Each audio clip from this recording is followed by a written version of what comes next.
Hello guys, and welcome to Sebring. I just thought here at 2:36 a.m. it would be a good idea to start running some practice for the upcoming SRCA event.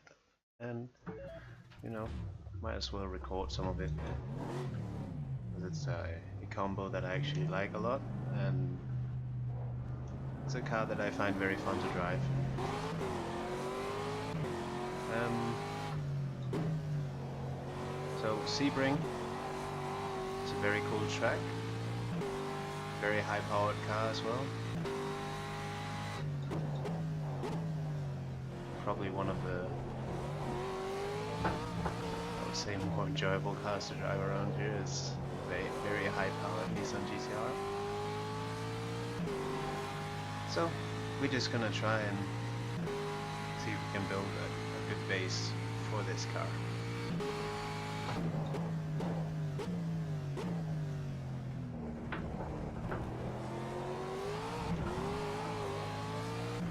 Oh, I missed the high power of this one. Let's see what we can use here. I'm just gonna stick that to both too low right now. I don't know what you're allowed to run in SRCA, but I'll run it like this for now.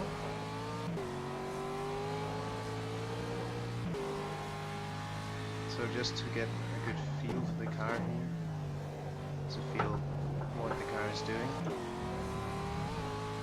I'm running the BEC Railroad, which I had installed, or if it's in the SRCA mod, I don't know. But this is for the upcoming races, so.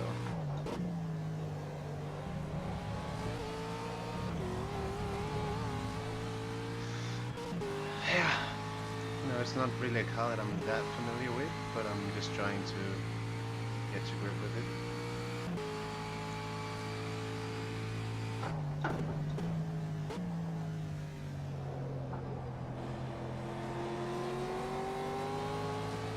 It's an amazing car. It has a lot of power and the power delivery is just right.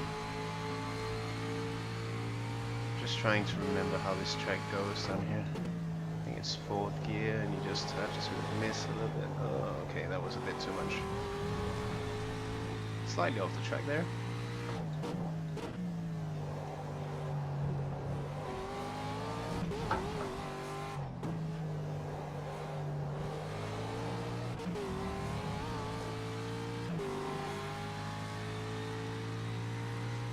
So basically what you want to find here now is how does the car react from the moment when you start to brake. Is it surging anywhere when you're braking? Is it starting to lock up the rears? How is the turn in? How is the traction? What is the mid-corner performance? Is there any drop off in the tires, etc, etc. There's a lot of things that you can start to notice. Obviously taking a look at the temperature of the track is a good way to start so that you don't run wrong radiator settings or anything like that.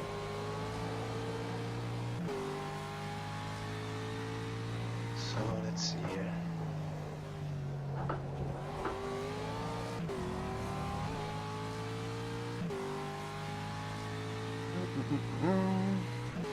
So this video is probably going to be quite a long one.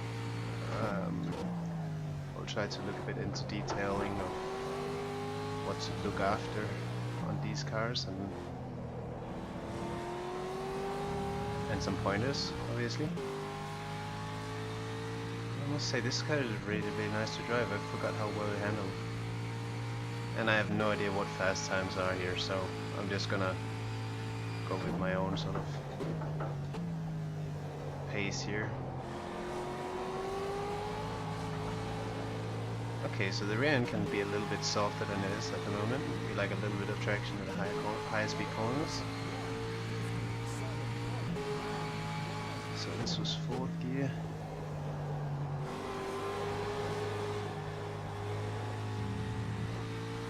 That was pretty close to the limit. Was a little bit too early initially on power.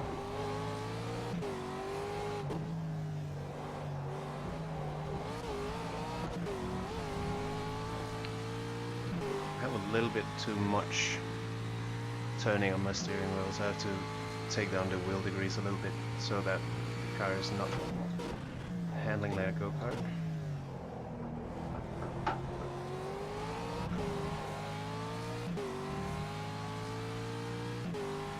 So yeah, already 4/10 up here on my second lap. I'm just gonna do these 2 laps and go back and check what we can change, if there's anything you should start to feel now as the pressures start to build up, how like the car's starting to behave and what direction it should go towards. And this is completely default setup, so everything that you will see me change from now on is from the absolute stock.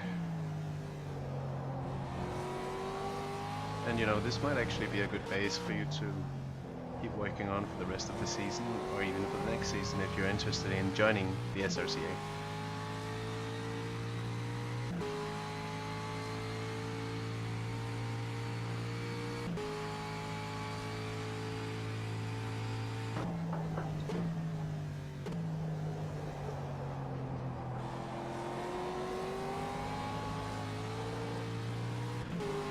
We were a little bit more cautious on the power there coming out, because we had some oversteer before.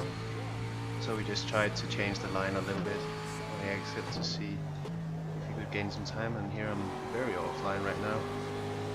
Actually not too bad of an exit there.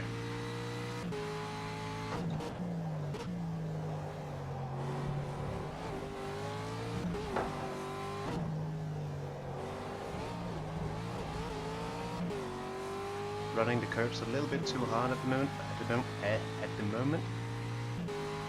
One thing, if you like to chase or hit the curves a lot, I have a little fix for you. This is also something I will go through, because Sebring is a very bumpy circuit. This is actually something that you want to try as well. And that's a bit more advanced damper settings, but we will get into that eventually.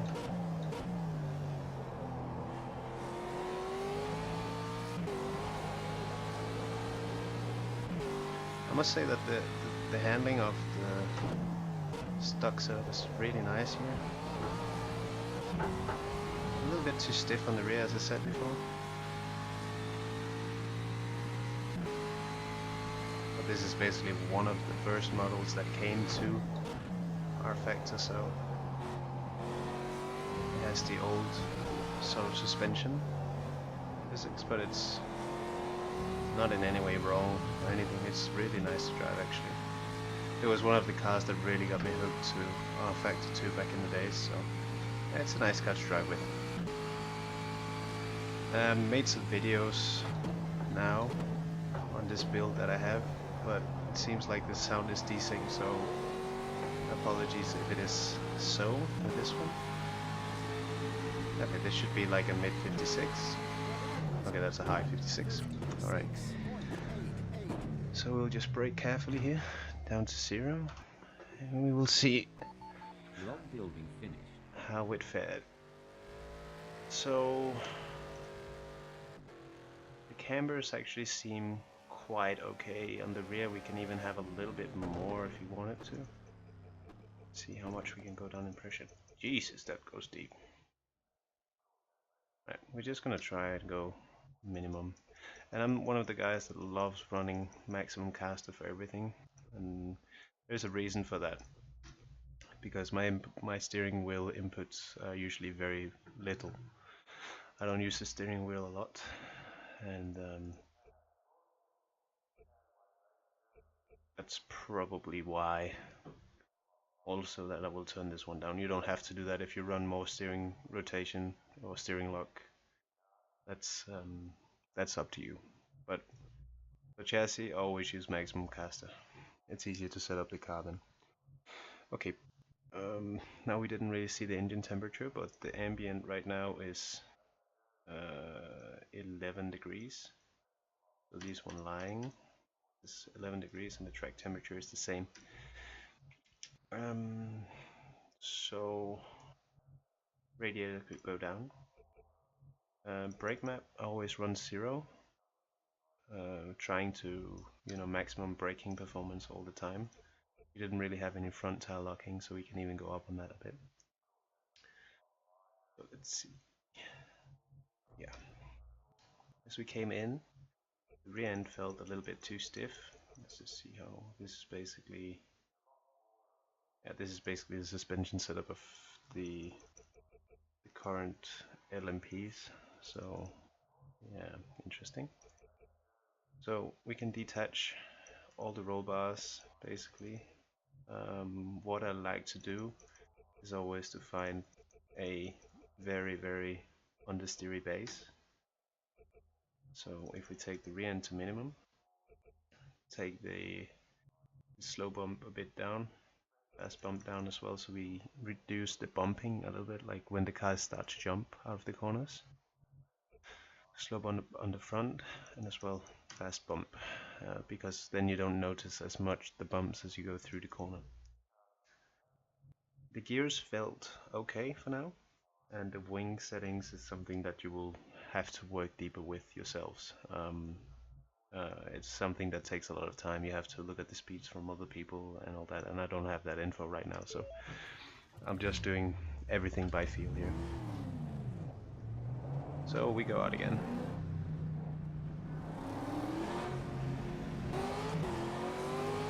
Oh yeah, don't do this online, but I'm just gonna cut out here. Immediately we have a lot more understeer. That's nice, because that's what we want.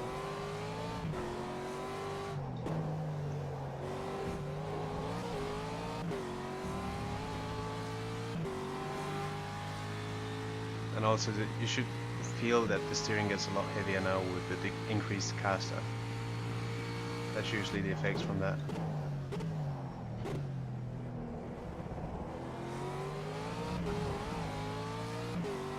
We have a major increase in traction now. And especially when we're running this low pressure, it's very important that you don't go out of the pits and say this car is very good or very bad immediately, because pressures has to build up. So always be patient. Yeah, might be a little bit too understeer now, but we'll give it a few laps here to suit or have the pressures build up.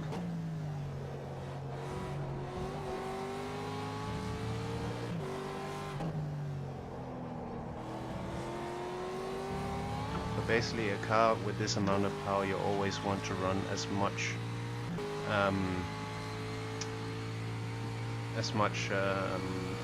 rear grip as possible, so that you can get out of the corners, because the cornering ability of this car is not as great as the acceleration and the braking. So you always have to work its pluses and not on its negatives. So just minding the temperatures a little bit.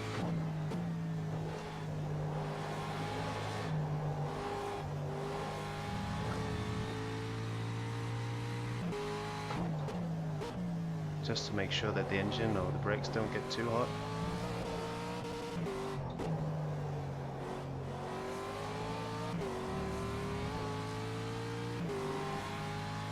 It doesn't seem like it will, but you see that hotel here. This is one of the harder braking zones of this track. You shouldn't reach more than 850. After that you start to lose braking performance, but we'll check back in a few laps here. So I was a bit slower in the first sector, made some mistakes. I didn't really brake as hard and as late as I could into hotel. Let's see, turn 10 here.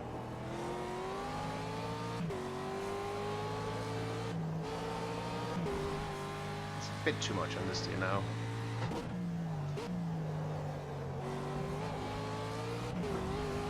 But it's not understeer because we took away grip from the front, it's understeer because we gave the rear end too much now. So we can actually even go soft on the front as well.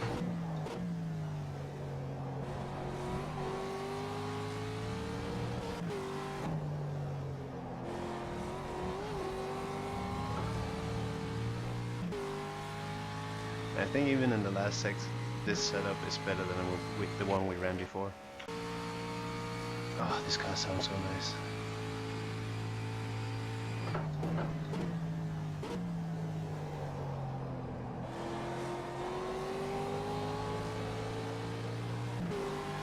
guess you could call this a kind of Nito Vlogs Academy video.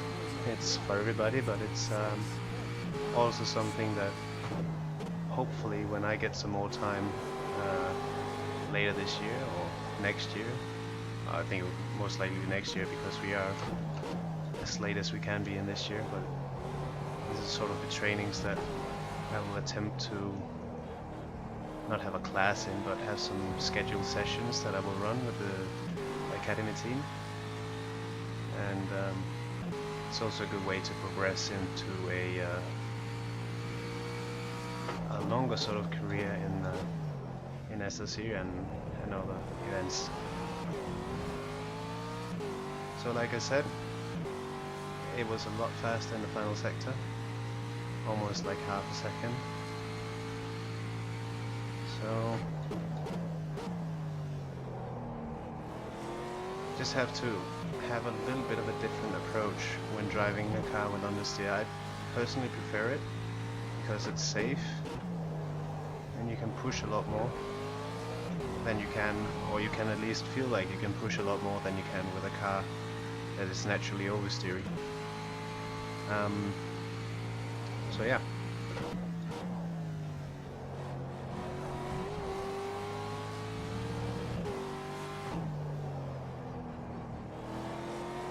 It's not very good, but decent exit.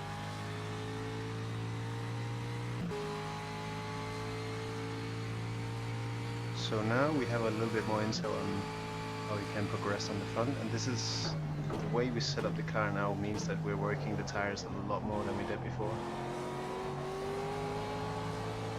Yeah, squeeze every last bit of meter out of that corner again. Alright, so that was 1.5 improvement. If I went for one more lap, we could have probably improved even further. So let's see now how the tires fare. So now the front tire pressure is a lot higher than the rear because we had that amount. We had a lot of understeer, obviously, and we changed the brake ducts a little bit. So the engine was not getting hot enough. We can't really make it go hotter because of the ambient temperature of 11.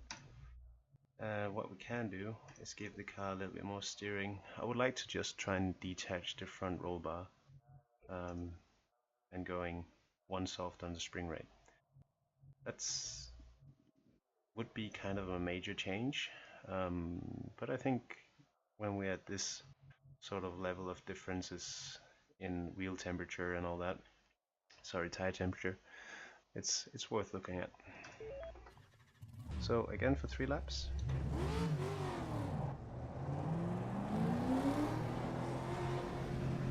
I don't know how many times I've crashed coming out of that gate from the pit wall. I have like memories of doing it pretty much in every practice session ever, even in a few qualifyings where, oh, I have to also remember how to brake, where I've done it. Like hit the wall on the exit, just a sharp edge, and lost the front bumper, front everything, front wheel, something got ripped off.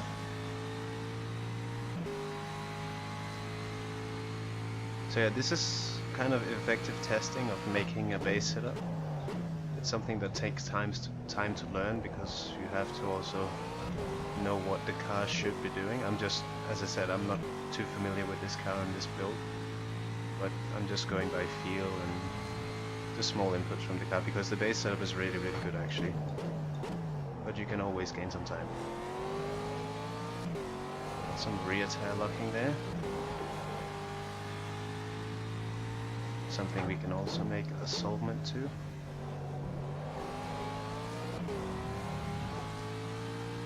Now you see that the car is rolling a lot more into the corners. Like you can see the front end bending a little bit more, or the suspension trying to roll the car over basically, because with this what do you say, disarmed the front roll bar is not the correct word, but we took it off, detached it.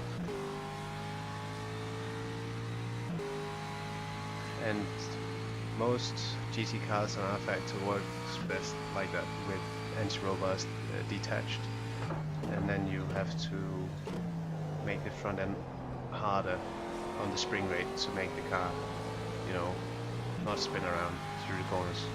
And that's why I like to set my bases as, you know, as soft as possible.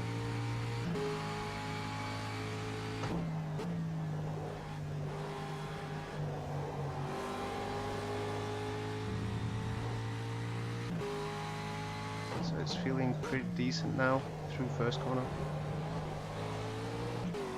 It's not jumping too much when hitting the curbs. That would be a cut track online, but I'm racing online now without cutting, so just to keep track of my lap times here.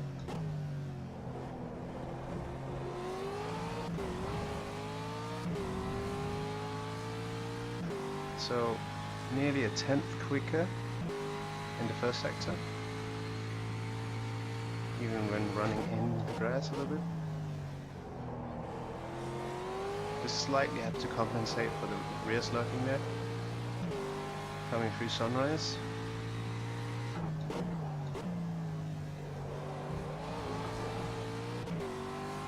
Nearly going up on 2 wheels there. Okay, so another 10th gained here.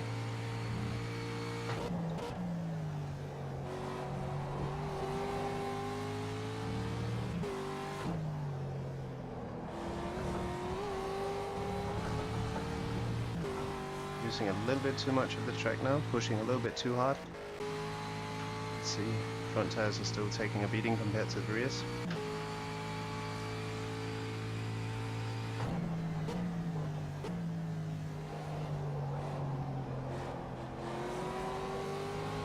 Start to work the rears a little bit harder now. It means we can even take out a little bit of rear wing. So 4/10 improvement.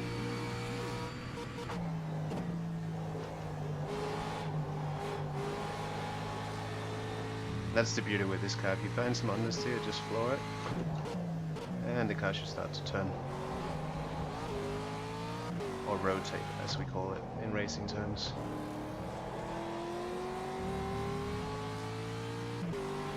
Yeah, and also this car has a lot of torque, so you don't have to be in the absolute rev limit when you exit the corner. If you have some troubles with traction or just trying to save tires in general, you can always go gear higher without too much damage. But obviously testing the limits of the car, you always want to be on the limit, so flooring it as early as possible is the best way to test the maximums of the car.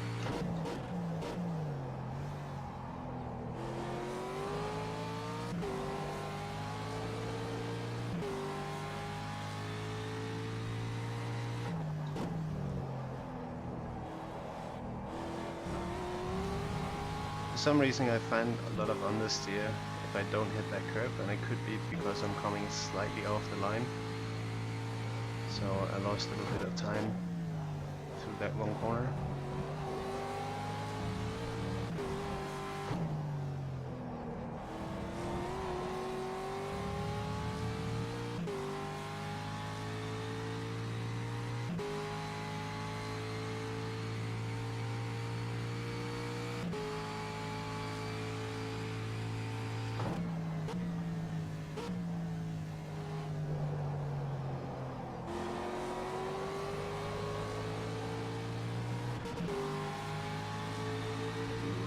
Lost on the gear shift. I lost a little bit. Let's do one more lap.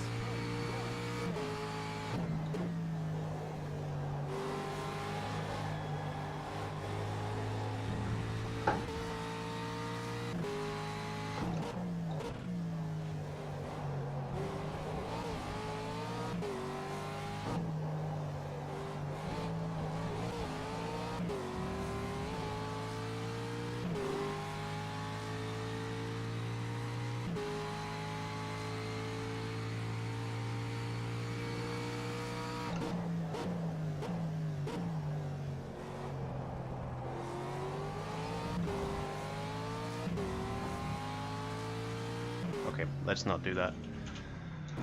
Already losing too much performance from the front wheels. So log building finished. that means, let's see, now the pressure's well up there. Like the rear end got picked up a little bit, but not by much. That means we have a little bit too much rear grip at the moment. So we will go down to make the front end softer a bit, and try to take a little bit of grip away from the rear. You can try lowering the front end by, what was that? That was 2 millimeters. Helps a little bit sometimes. And let's see here. We can take out. Let's try just to go extreme and take out 4 degrees from the rear wing. I think, I don't know, yeah, 3 is the maximum. So, you know, working in this area is quite okay. We had some rear tire locking. This was what I was trying to get at before. Coast and power. This is the differential. Ignore steering lock. But power is basically when you press the accelerator and you know the differential has positive power coming into it. Positive power is when you're accelerating. Negative power is when you're off power. And when you're off power, then comes the coast. If you increase the locking on the coast to, let's say, 100%, when you release the throttle and you start to brake, the rear tires will be completely connected, like a go-kart basically. So you will have a completely stable rear axle. Like it would be impossible for one of the tires locking up without the other tire locking up. And we had a bit of problems with that before, so putting that from, I think 50 is standard, to 70 is not really an issue. We had some exit corner push, exit corner understeer, and this can be reduced by lowering the power value of the differential, but this changes quite a lot, so changing 10% might be a bit too much. And this would also keep the front tires cooler, because when you're not turning as much in the steering wheel, obviously you're putting less stress on the front tires. So now we've done a lot of changes to make the car less understeering. So let's just save this as a base. Yeah, we can call it base like this. That's cool, that's hip. Okay, let's go for 3 more laps.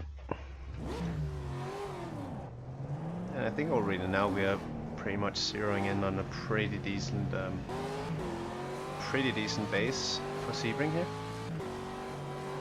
Oh, immediately I feel that the car is turning, so that's cool.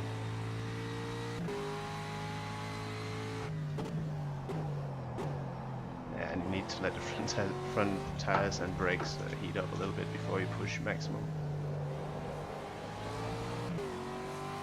One thing that would be awesome would be have a little bit of a longer second gear, but keeping the standard gears is also a good idea, because then you get used to when you shift for other tracks as well.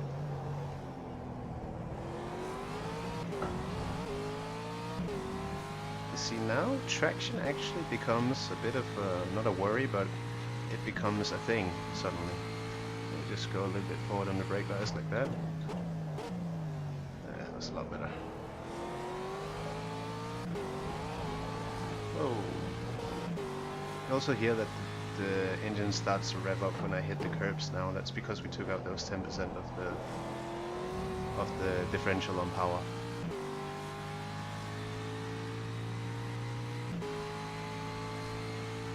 And even here it's less effort to keep the car in.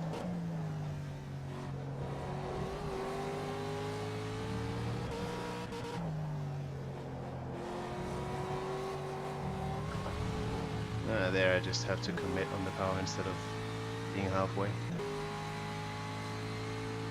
I don't really know what the aim for lap time is around here, but I don't think I'm doing too bad at the minute.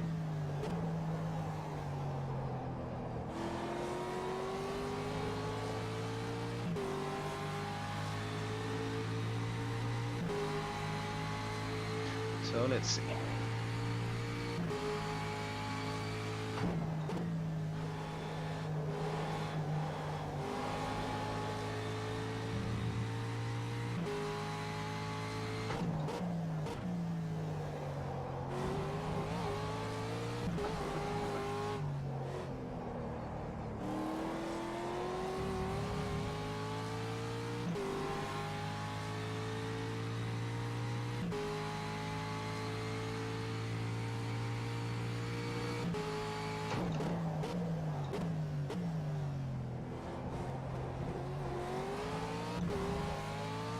keep braking a little bit too early in that corner, but that's 1200 already gained in the first sector, so that's pretty good.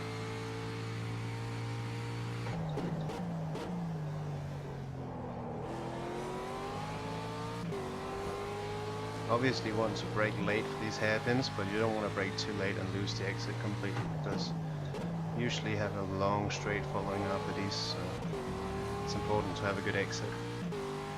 Like some corners, like the next one I'm getting into, or the next one I'm braking into, is not as important on the exit because you have a corner right after. But it's important not to get too deep into it, so you can't set up yourself for straight away here.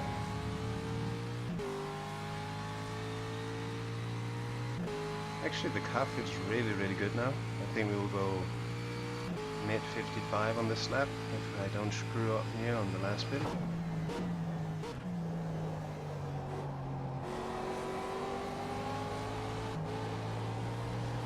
Ooh, that was ambitious there, but we're hunting times. Yeah, so that was 55 too. Definitely not good for the tires, but good for the lap time. Scrubbing a lot on the front tires through there now. Can even go low on the rear wing now.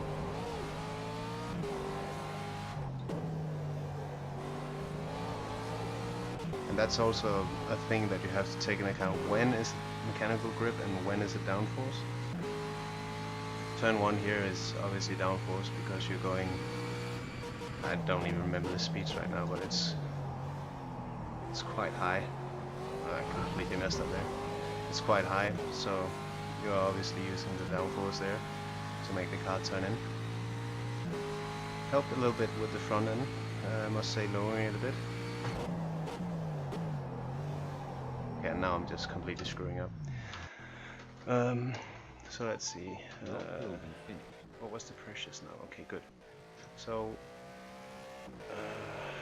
one thing we could do again was let's try 4 again. Like, try to keep your changes to something you can remember. So if you did a change of 4 one time, next time you do it, don't do it by 3 or by 1 or some random number. Always do it by 4 or by 2 or something like that, so you remember what you're doing. Let's see, we could actually try to decrease the front camber a little bit, even though that's gonna hurt us in the faster corners, but we're doing it by so little, so actually we're doing one more, just for good measure. Traction wasn't really an issue, but since we went down on the rear wing, we can always go up a little bit. Here, okay, let's see, I press something here, don't do that. Okay.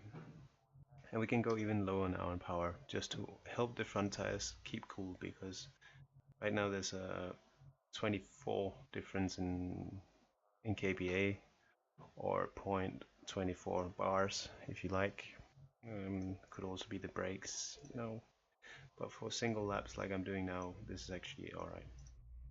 So let's see where we started out. We started out at 56.8. and we are now at 55.2. I only did one running lap this time. But let's see. Let's keep going and see if we can gain some more time.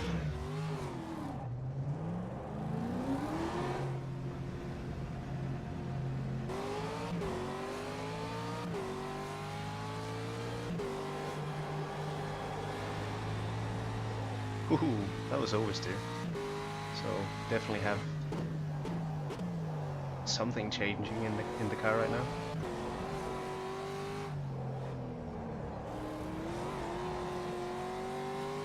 And I actually for the first time heard the traction control working a little bit on the exit, and that means that the differential is now that open that one of the wheels are starting to slip on the exit, and that's kind of what we wanted to do, so that's good.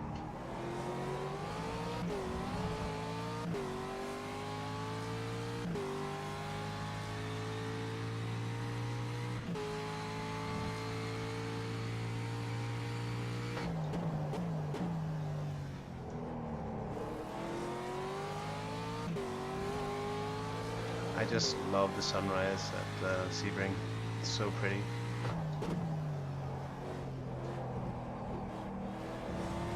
remember doing one 24-hour race here where sunrise came up and I was doing the morning stints. It was a glorious moment after running 2 hours in the complete dark. Coming into the morning is always something special, even though it's in a game. It feels special, it really does.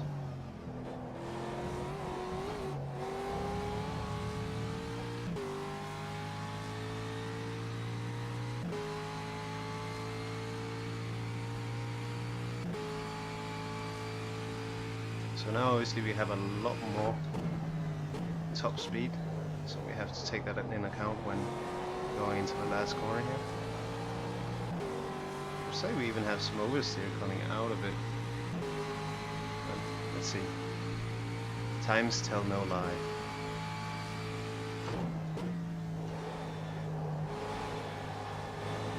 Small correction on the wheel there. Wow, that was beautiful.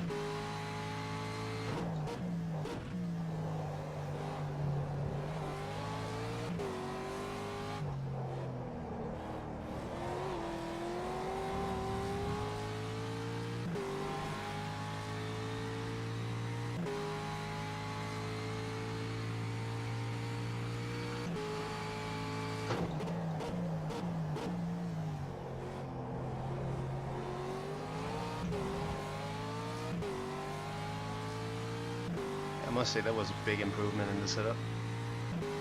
Even though changing very little things, we improved a lot.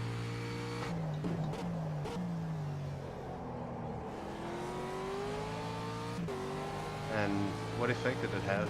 Right now maybe we're having a slightly increased rear tire wear, but really that doesn't really matter because we were using the front tires way too much before. But like I said, to begin with, it's probably better running a little bit more understeery than oversteery, because with oversteer you're always fighting the car, so you don't really notice what's going on. Like if it's traction related, or if it's bumpiness of the track related, or something else.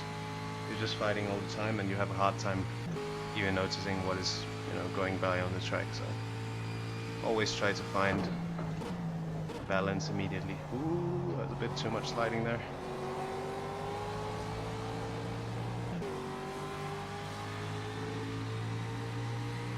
Still gonna be a good lap.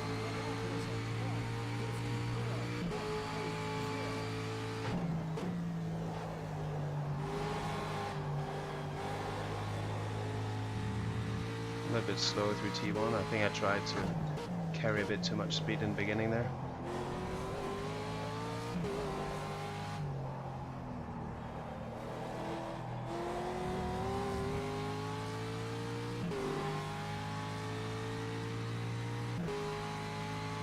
So far so good. I must say I'm really happy to drive this car again.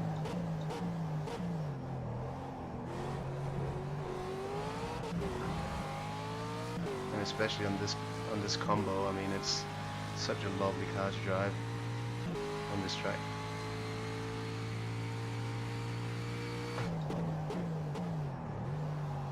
Yeah, and now I'm starting to just mess up again. Okay, we're still using the front tires a bit too much. Let's see now, there's even an increase here. You know what, let's go a bit extreme here and try to go a little bit stiffer on the rear end than the front.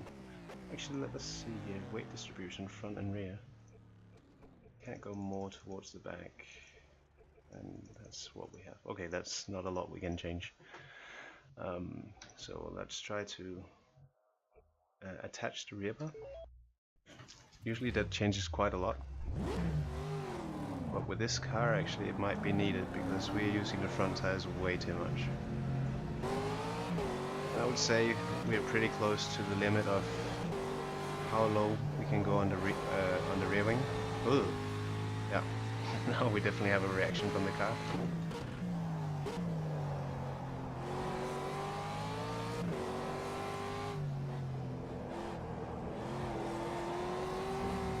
And this is also one thing you're going to notice, that some setups that you felt oversteering in the beginning of your stint will feel understeery by the end of your stint, and that's because the track progresses quite a lot.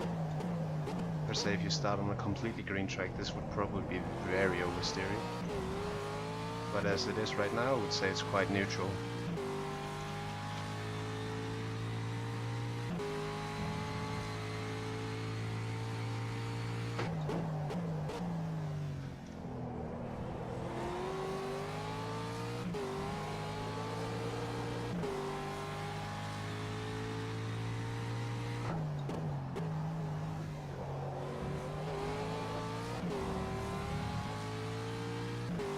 I say this car has so much traction when you think about how much power it actually delivers. This is an old type GT1 car, so a lot of horsepower, more than there is in the GTs, and I think even the times are a bit faster.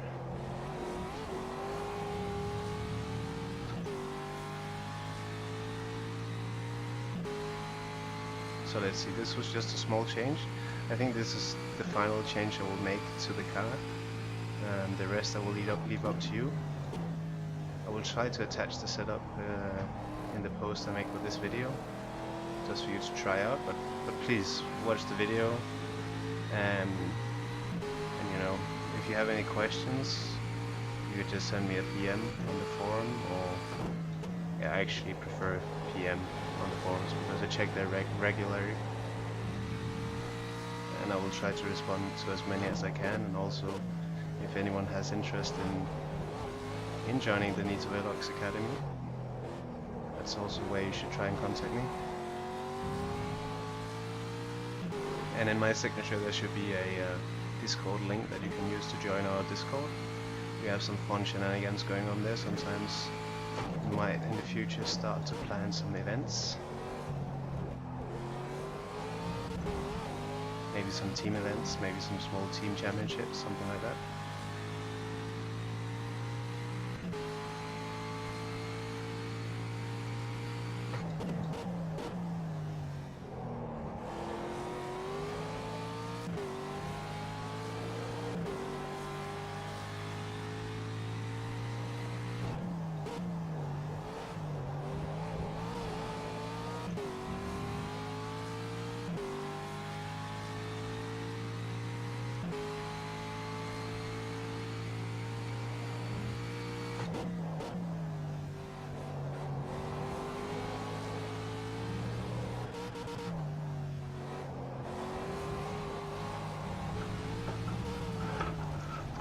Okay, that was way too hot. Missed the wall. Let's see if the tires can cool down enough for the next lap here. Ah, what am I doing? Yeah, they should be fine. And don't pit and look at the temperatures directly after you have a spin, because it will take the last known value and put it in your face, and you don't want that, trust me. You don't want to use it for anything that is.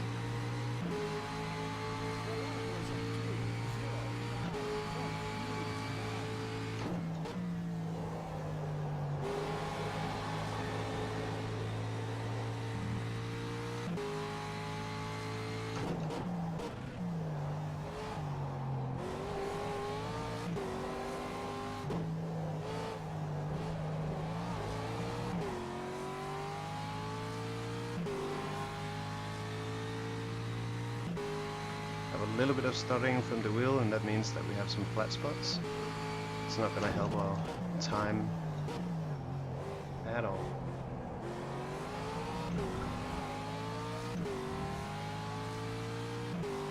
Already a 10th down. We were a little bit quicker in the second sector before. I'm not sure that I can replicate that with these tires.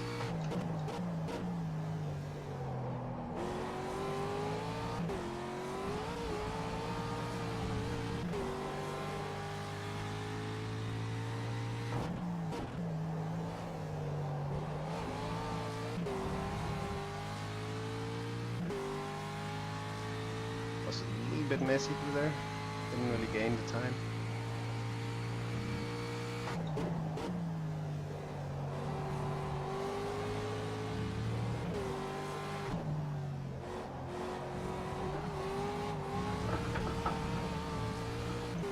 Nearly did the same as before. Okay, I have one more change in mind I would like to do before I end this video.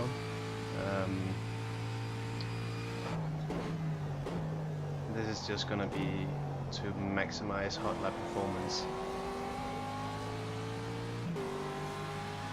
And yeah, the last lap will be a hot lap where I will not speak so much, but I will try to, well, give you an idea of what kind of revs I'm using and all that.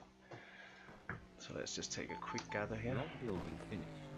Okay, the pressures are more equal now, so that's good. So for hot lapping, I want to take out the fuel. Let's put in around 10 or 12 liters is always a good number, and you usually get 2 laps if needed. And still go down a little bit on the rear wing. How much lower can we go in the front? Okay, so we go 5.6 just to get that extra turn in. Alright, so if you enjoyed the video, just leave a like on the forum, leave a like on YouTube. I don't care which way you do it, as long as you leave a like. Write a comment if you found it useful, or if I can help with anything more, if there's something you would like me to go more in depth in, please say it, and I will try to do my best to improve for my next video. This one is completely a service for you guys doing the academy, so you know, feel free to ask any questions, feel free to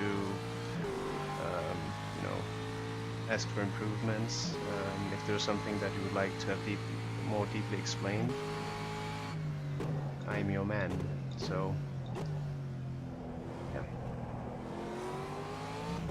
So basically, when you start a hot lap, you don't want to stress the tires too much, but you still want them to be up to temperature, so they shouldn't be purple at all. Like, so try to stress them a little bit going into the corners, go early on the power, but don't slide, because if you slide, you put too much stress on the tires and you might damage them before you actually start, and that's not something you want. Ugh, don't go in the grass either. The tire surface heats up a little bit when you're running straight, so these tires should be perfect for when we start our lap.